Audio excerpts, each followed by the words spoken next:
Hello everyone, welcome back to my channel and this is Krishna. কেমন আছো সবাই? আশা করছি সবাই ভীষণ ভালো আছো। So after long time finally আমি ভিডিও নিয়ে এসেছি। আর আজকের লুকটা তোমরা দেখে বুঝতে পারছো, একটু অন্যরকম কিছু করার চেষ্টা করেছি। অ্যাকচুয়ালি আমি মারমেড লুক করার চেষ্টা করেছি। আই হোপ তোমাদের ফুল ভিডিওটা ভালো লাগবে, তোমরা এনজয় করবে। আর ওই যে মাথার উপরে ব্যান্ডটা দেখতে পাচ্ছ, সেটা কিন্তু আমি নিজে হাতেই বানিয়েছি মালয়েশিয়ার বীজ থেকে কুড়িয়ে আনা কিছু ঝিনুক দিয়ে। যদিও তখন ভাবিনি যে এই জিনিসগুলো আমার এইভাবে কাজে লেগে যাবে, জাস্ট ভালো লেগেছে তাই নিয়ে চলে এসেছি। কোনো কিছুই যে ফেলনা নয়, এটা তার প্রমাণ। তো চলো এবার দেখে নেওয়া যাক এই লুকটা আমি কিভাবে করলাম। সবার প্রথমে আমি বেস মেকআপ করে নিয়েছি অফ ক্যামেরাতে, কারণ সেটা দেখানোর কিছুই নেই। তারপরে মারমেডের ভাইব দেওয়ার জন্য প্রোডাক্টস কিনলে যে নেটের ব্যাগ আসে, সেই ব্যাগ ইউজ করেছি। ফেস কালারের জন্য রেভুলেশনের গোস্টিনের প্যালেট ইউজ করছি। প্রথমেই সেখান থেকে পার্পল কালার নিয়ে চিকস এরিয়াতে অ্যাপ্লাই করছি। একইভাবে ফেসের বিভিন্ন জায়গায় অ্যাপ্লাই করে নিচ্ছি। তো এইভাবে আমি পুরো ফেসে এক একটা কালার অ্যাপ্লাই করছি এবং ভালোভাবে ব্লেন্ড করে দিচ্ছি। দেখো, কোনো কালার কিন্তু আলাদা করে কোনো লাইন বোঝা যাচ্ছে না। এবং সেম প্রসেসে আমি গলাতেও অ্যাপ্লাই করে নিচ্ছি। তবে এইখানে যে জিনিসটা আমার কাছে মনে হয়েছে আমি ভুল করেছি, সেটা হচ্ছে আমি বেস মেকআপ না করে ডিরেক্ট স্কিনের উপরেই যদি আমি কালার ইউজ করতাম, তাহলে বোধহয় মারমেডের যে ভাইবটা আমি দেওয়ার চেষ্টা করেছি সেটা প্রপারলি আসতো। যাই হোক, এটা ফার্স্ট টাইম যেহেতু করলাম, তাই জন্য বুঝতে পারিনি। সেকেন্ড টাইম যদি আমি করি, অবশ্যই আমি সেভাবে ট্রাই করে দেখবো। আর যদি তোমরাও কখনো মারমেড লুক ট্রাই করো, তাহলে বেস মেকআপ না করে ডিরেক্ট ফেসের উপরে কালার অ্যাপ্লাই করবে। এবং সেমভাবে আমি আইব্রোর উপরেও ড্র করে নিচ্ছি। আইব্রো এখানে আলাদা করে বোঝা যাওয়ার কোনো ব্যাপার নেই।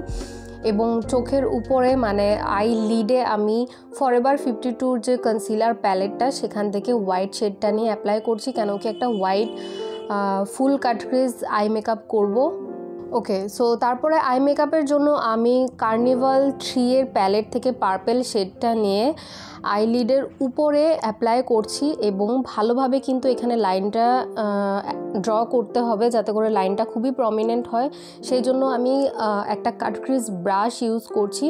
এবং এরপরে একটা গ্লিটার প্যালেট থেকে হোয়াইট গ্লিটার নিয়ে আমি আইলিডের উপর অ্যাপ্লাই করছি, যেখানে আমি হোয়াইট শেড অ্যাপ্লাই করেছিলাম সেখানে অ্যাপ্লাই করে নিচ্ছি। তারপরে আমি সুগারের কাজল লাইনার দিয়ে কাজল অ্যাপ্লাই করে নিচ্ছি। লাইন ড্র করে নিলাম, সুন্দরভাবে আইল্যাশ পরে নিয়েছি। এবং লিপস্টিক হিসেবে আমি পার্পল শেডটা চুজ করেছি, পার্পল লিপ শেড অ্যাপ্লাই করলাম। তারপরে গ্লিটার গ্লু অ্যাপ্লাই করে নিয়েছি। দেখো, আমি চোখের নিচের দিকটায় এখানে আমি গ্লিটার অ্যাপ্লাই করব। এবং গ্লিটারের জন্য আমি যে গ্লিটার গ্লুটা ইউজ করছি সেটা হচ্ছে মেকআপ স্টুডিওর। তারপর আমি সুইস বিউটির একটা গ্লিটার ইউজ করে নিচ্ছি আমার নোজ এরিয়াতে, কপালে এবং আন্ডার আই এরিয়াতে, এবং লিপসও আমি খানিকটা অ্যাপ্লাই করে নিলাম। তারপরে আসছে আসল পার্ট, যেটা কিনা আমি করেছি টিস্যু পেপার দিয়ে। টিস্যু পেপার নিয়ে আমি প্রথমে সাইজ মতো কেটে নিয়েছি। তারপরে আমি যে জায়গাটাতে অ্যাপ্লাই করব সেখানে আগে ভালোভাবে গ্লিটার গ্লু অ্যাপ্লাই করে টিস্যুটাকে আমি আগে ভিজিয়ে নিয়েছি, একটু জলের ছিটে ফোঁটা দিয়ে ভিজিয়ে তারপরে আমি গ্লুয়ের উপরে অ্যাপ্লাই করে এটাকে ঠিক পজিশন মতো বসিয়ে নিয়েছি। এবং ঠিকঠাক করে নিয়ে তারপরে আমি কপালের ছোট ছোট ঝিনুকগুলো অ্যাপ্লাই করে নিয়েছি। এখানেও কিন্তু আমি গ্লু অ্যাপ্লাই করছি, গ্লু দিয়েই আমি বসিয়েছি। বাট এখানে একটু প্রবলেম হচ্ছিল, ঝিনুকগুলো বসতে চাইছিল না। তো একটু আমি টাইম দিয়েছি তার জন্য, একটু আমি অ্যাপ্লাই করে টাইম দিয়েছি তার জন্য, যাতে করে এটা ভালোভাবে শুকিয়ে যায়, শুকিয়ে যেন আমার কপালে ভালোভাবে বসে যায়। তারপরে আমি ফেসের যেখানে টিস্যু অ্যাপ্লাই করেছিলাম সেই জায়গাটাতে আমি গ্রিন কালার দিয়ে অ্যাপ্লাই করে নিয়েছি। তো মোটামুটি আমার লুক কমপ্লিট হয়ে গেছে।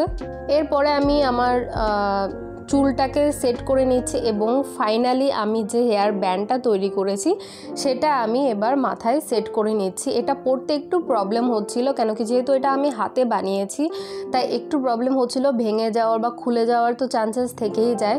তো সেই জন্য আমি খুবই সতর্কভাবে এটা মাথায় বসিয়েছি। তো ফাইনালি এটাই হচ্ছে ওভারঅল লুক। আই হোপ তোমাদের ভালো লেগেছে এই লুকটা। একটু ডিফারেন্ট কিছু ট্রাই করলাম মেকআপ দিয়েই। তো কেমন লাগলো তোমাদের এই টিউটোরিয়ালটা অবশ্যই জানিও কমেন্ট বক্সে। এবং তোমরা যদি এই ধরনের নিত্য নতুন ভিডিও দেখতে পছন্দ করো, অবশ্যই আমাকে জানাতে পারো কী ধরনের ভিডিও তোমরা নেক্সট দেখতে চাও, জানিও। তো চলো, দেখা হবে নেক্সট ভিডিওতে। ততক্ষণের জন্য টাটা অ্যান্ড টেক কেয়ার।